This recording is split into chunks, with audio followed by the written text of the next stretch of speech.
আমার খবর। বীরভূম জেলা টেবিল টেনিস অ্যাসোসিয়েশনের উদ্যোগে আজ থেকে শুরু হলো রাজ্যব্যাপী টেবিল টেনিস প্রতিযোগিতা। বোলপুর কবিগুরু ক্রীড়াঙ্গন এই প্রতিযোগিতার আয়োজন করা হয়। এদিনের এই প্রতিযোগিতার আনুষ্ঠানিক উদ্বোধন করেন এসআরডিএর চেয়ারম্যান অনুব্রত মণ্ডল, রাজ্যের মন্ত্রী চন্দ্রনাথ সিংহ, আইএফএ সভাপতি অজিত ব্যানার্জি, বেঙ্গল টেবিল টেনিস অ্যাসোসিয়েশনের সভাপতি ও বেঙ্গল অলিম্পিকে দায়িত্বপ্রাপ্ত চন্দন রায়চৌধুরী, টেবিল টেনিস অ্যাসোসিয়েশনের সাধারণ সম্পাদিকা শর্মী সেনগুপ্ত, সুব্রত বিশ্বাস সহ অন্যান্য বিশিষ্টজনেরা। 4 দিন ধরে চলবে এই টেবিল টেনিস প্রতিযোগিতা। রাজ্যের বিভিন্ন প্রান্ত থেকেই প্রায় 2000 টেবিল টেনিস প্রতিযোগী অংশগ্রহণ করবেন এই টেবিল টেনিস প্রতিযোগিতায়। এদিন খেলার সূচনা অনুষ্ঠানে টেবিল টেনিসের কোর্টে ব্যাট ধরে খেলার সূচনা করেন এসআরডিএর চেয়ারম্যান অনুব্রত মণ্ডল, রাজ্যের মন্ত্রী চন্দ্রনাথ সিংহ।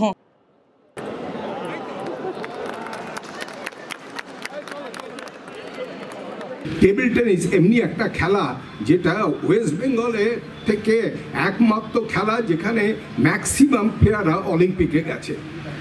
আর আপনারা সবাই জানেন আমাদের সবথেকে জনপ্রিয় চিফ মিনিস্টার শ্রীমতী মমতা ব্যানার্জি খেলাধুলোর প্রতি এত আগ্রহ এবং এতভাবে সাহায্য করেন। আপনারা জানেন আজকে এখন উনি চাকরির অফার দিয়েছেন সবাইকে, যারা ন্যাশনাল গেমসে মেডেল পেয়েছে সবাই চাকরি পাবে।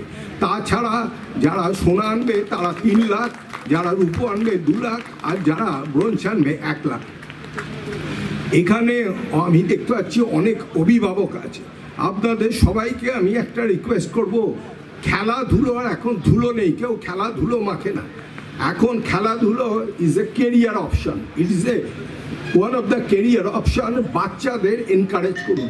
আপনারা যদি বাচ্চাদের এনকারেজ না করেন ওরা কিছুতেই এগোতে পারবে না। টেবিল টেনিস খেলাটার মধ্যে একটা সুবিধা আছে, অনেকেই এর জন্য এই খেলাটাতে ভিড়ও বেশি হয়। বডি কন্ট্যাক্ট গেম নয়, ঘরে খেলাধুলাটা হয়। তবে হ্যাঁ, এটা জিনিস, এই খেলাতে পরিশ্রমও কিন্তু আছে। একে যথাযথ জায়গায় পৌঁছতে গেলে প্রচণ্ড ফিটনেস দরকার। কোমর যদি ফ্লেক্সিবল না হয় তাহলে কিন্তু টেবিল টেনিসে হয়তো খেলবে কিন্তু উন্নতি করতে পারবে না। সেই জন্য কিন্তু পরিশ্রম দরকার। অনেকে ভাবে যে টেবিল টেনিস ঘরের মধ্যে খেলছি, অতএব সেরকম কিছু নয়, এটা কিন্তু ভুল ভাবা। যাই হোক, খেলাধুলার মধ্যে সকলে থাকলে ভালো থাকবো। আর একটা কথা বলি যে পলিটিক্যাল অ্যাসিস্ট্যান্স ছাড়া ভারতবর্ষের কোনো খেলা এগোতে পারবে না। কারণ যা কিছু সব গভর্নমেন্টের, সমস্ত যদি ফ্যাসিলিটিসগুলো পেতে হয়, অতএব পলিটিক্যাল অ্যাসিস্ট্যান্স সব সময় দরকার। সেই জন্য ওনাদেরকে সবসময় প্রয়োজন। হ্যাঁ, ঠিকই বলেছেন যে আমি খেলাধুলার সঙ্গে আমি অনেকবার এখানে এসেছি। 10 বছর আগে বা 15 বছর সম্ভব ওরকম ছিলেন। অজিতদা যে কথাটা বললো, আমি খালি একটা কথা বলবো, মমতা ব্যানার্জি খেলাধুলোর এবারে বাজেট রেখেছে 800 কোটি টাকা। তাই আপনাদের কাছে আমি অনুরোধ করব, এখনকার যুগে মারা কিছু মনে করবেন না। বাচ্চা ছেলেমেয়েরা না খেলেই হাতে মোবাইলটা ধরিয়ে দিচ্ছেন, ছেলেরাও খেয়ে নিচ্ছে। আর আগেকার দিনে মা বাবারা ছেলেকে ঘুরিয়ে ঘুরিয়ে খাওয়াতে হতো।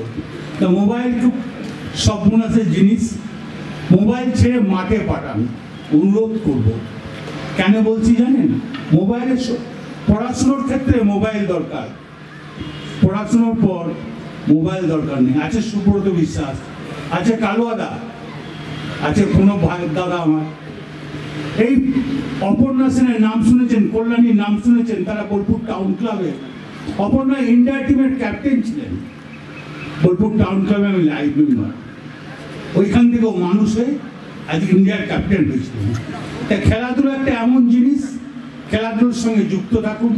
সুব্রত বিশ্বাস বোলপুর টাউন ক্লাবে ব্যাংকে চাকরি করার পরও 5টার পরে গিয়ে টেবিল টেনিস খেলতেন, খুব ভালো লাগলো। কালোদা বিশ্বভারতী থেকে চাকরি করে এসে টাউন ক্লাবে গিয়ে টেবিল টেনিস খেলতো। তাই খেলাধুলা আমি খুব ভালোবাসি। আপনারা খেলাধুলার জন্য আসুন। মমতা ব্যানার্জি 2 হাত ধরে আজ খেলাধুলো 30 বছর বামফ্রন্ট সরকার ঘর ঢুকিয়ে দিয়েছিল, সেই খেলাকে আবার মমতা ব্যানার্জি চাগিয়ে তুলেছে বাংলার ছেলে মেয়েদের জন্য, পশ্চিমবাংলার ছেলে মেয়েদের জন্য। আপনারা আসুন। এখানে আমরা ভেবেছিলাম যে অতীত দিনে যে আমাদের বীরভূম জেলায় টেবিল টেনিস যখন সম্প্রসারণ হয়, প্রথমে যারা টেবিল টেনিসকে বীরভূম জেলাকে এগিয়ে নিয়ে গেছেন রাজ্যের মধ্যে, আমাদের কালুয়াদা এবং প্রণব সিংহ রায় এবং সুব্রত বিশ্বাস মহাশয়, এরা তো আছেন, এদেরও আমরা সম্বর্ধনা দিতে পেরে আমরাও ধন্য হয়েছি যে তারা এক সময় এই বোলপুরকে টেবিল টেনিস জগতে এগিয়ে নিয়ে গিয়েছে। এবং ওরা যখন খেলতো তখন আমারও মনে আছে বীরভূমের এক ডিএম সাহেবও খেলাধুলা খুব উৎসাহ ছিল। এসপি উনি আসতেন টাউন ক্লাবে, আমরা দেখেছি যে উনিও মাঝে মাঝে টাউন ক্লাবে এসে নিজেও খেলতেন, ভালো খেলতো। এবং আমাদের তো দুজনে তিনজন তো ছিলই, এবং টাউন ক্লাবে তখন খেলাধুলা খুবই ভালো হতো। এবং সেই জন্যই আমাদেরও খেয়াল আছে যে উনি এসে আমাদের উৎসাহ দিতেন যাতে টেবিল টেনিসটা আরও প্রসার হয় এবং বোলপুরের ছেলেমেয়েরা যাতে আরও খেলতে আগ্রহী হয়।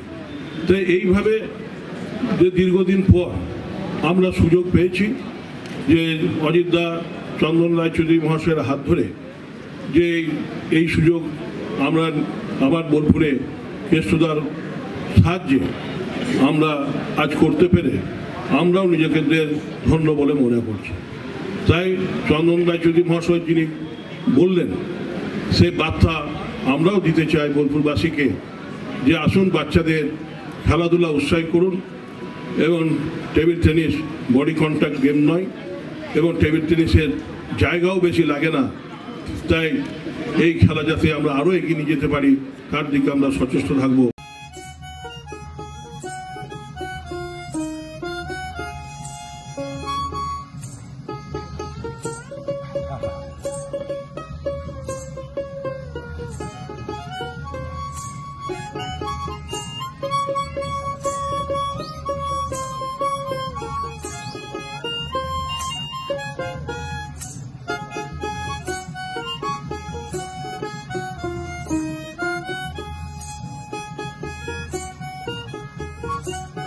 দেখতে চোখ রাখুন আমাদের ফেসবুক ও ইউটিউব চ্যানেলে।